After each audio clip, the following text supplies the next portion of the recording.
I've had a spinal cord injury for over 2 decades, and not many people know I've been sailing for over 10 years on and off.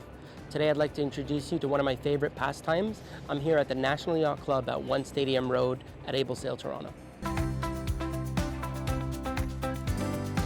Able Sail Toronto started in 2019.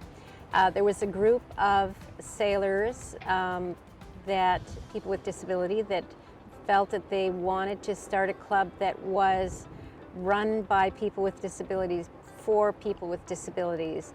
And so they came up with a concept, but didn't get the traction to get it started until they talked to me, and then we started working together. And I had been doing some work previously with other clubs, helping them out and getting them going. So I knew what it would take, and also the connections for what companies to use.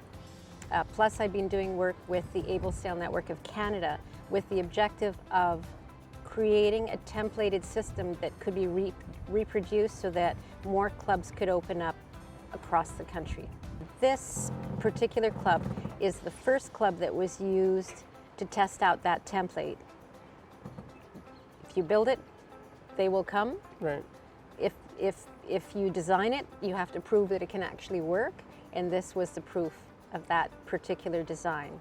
I got involved with a couple of sailors that wanted to race, that wanted to become better sailors, and they wanted a personal coach. So I was coaching them. Then I started looking at the boats saying, well, okay, I'm coaching them on sailing. I don't know much about boats for people with disabilities, but it's common sense. And it made sense to me what I needed to do to make it possible for them to sail and be more competitive. So then I started working on the boats, and I started making changes to make the boats more safer, easier to use, more adaptations. Like what kind of changes did you see were necessary to make? Even right from the design of the mast, changing the mast and the boom to a mast that would have more flex so that you could go out in higher winds. Because I was looking at it and saying, well, they're not going out in very heavy wind. Why is that? Well, the boats can't take it. Why is it that the boats can't take it? Let's start taking a look at that. So changing the mast, changing the spreader rake, changing the boom made a big difference in being able to go out into heavier winds, where now the limitation went from 10 knots to 18 knots. So that was a pretty dramatic change. Right. Changes to the sails and the cuts of the sail and the material, changes to the line.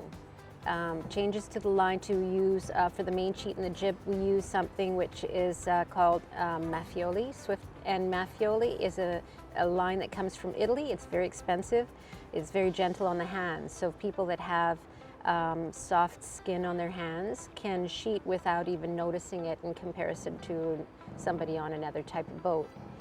It initially started off with doing modifications for people that had different needs, but I rolled it out for everybody because it made sense to me to make it easier for people to sail across the board.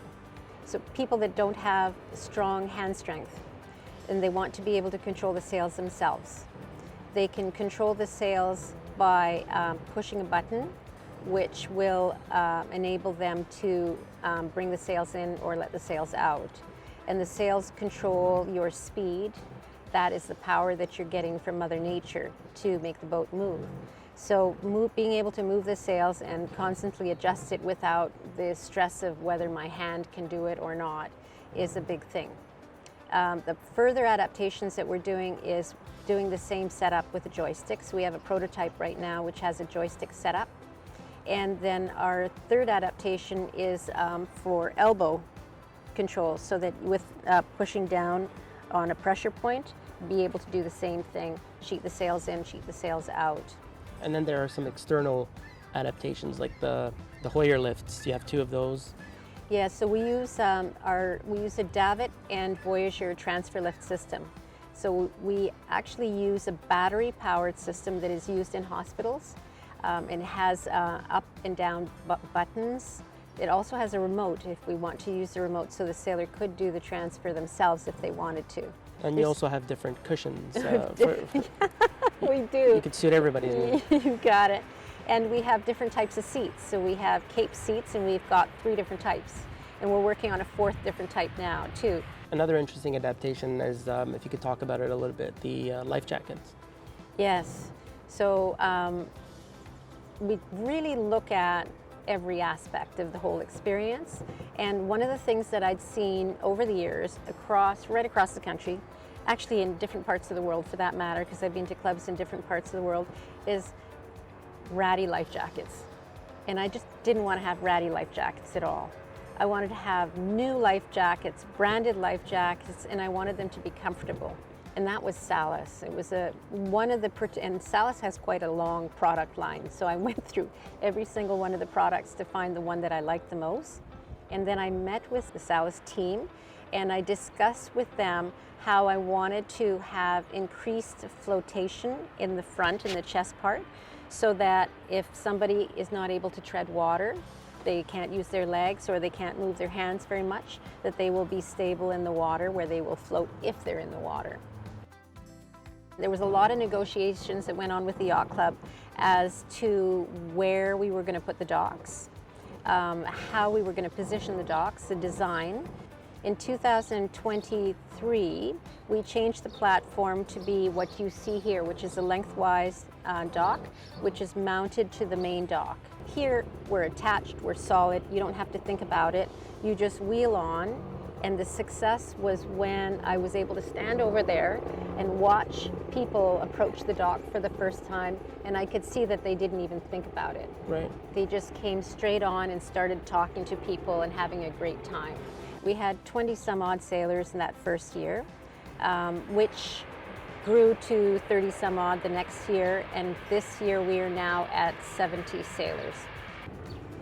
The goal would be to have clubs throughout the country.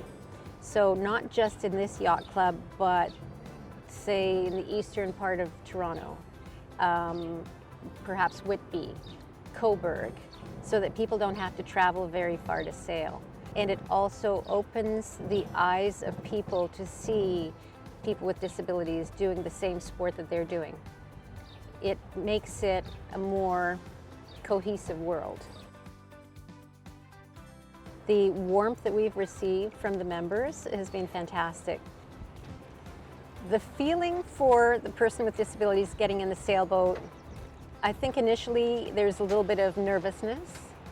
When they experience the process and feel that it is so seamless, that stress disappears, and then you usually see smiles, the joy. And then when people come back from their sail, the big smiles are a beautiful thing to see. The nice thing about the sport of sailing is it's being close to nature. It's quiet, it's peaceful, and Mother Nature really is a healer. Water is a healer. We come from within water, so why not enjoy an activity which is close to nature? Come, have fun, and see what it's all about.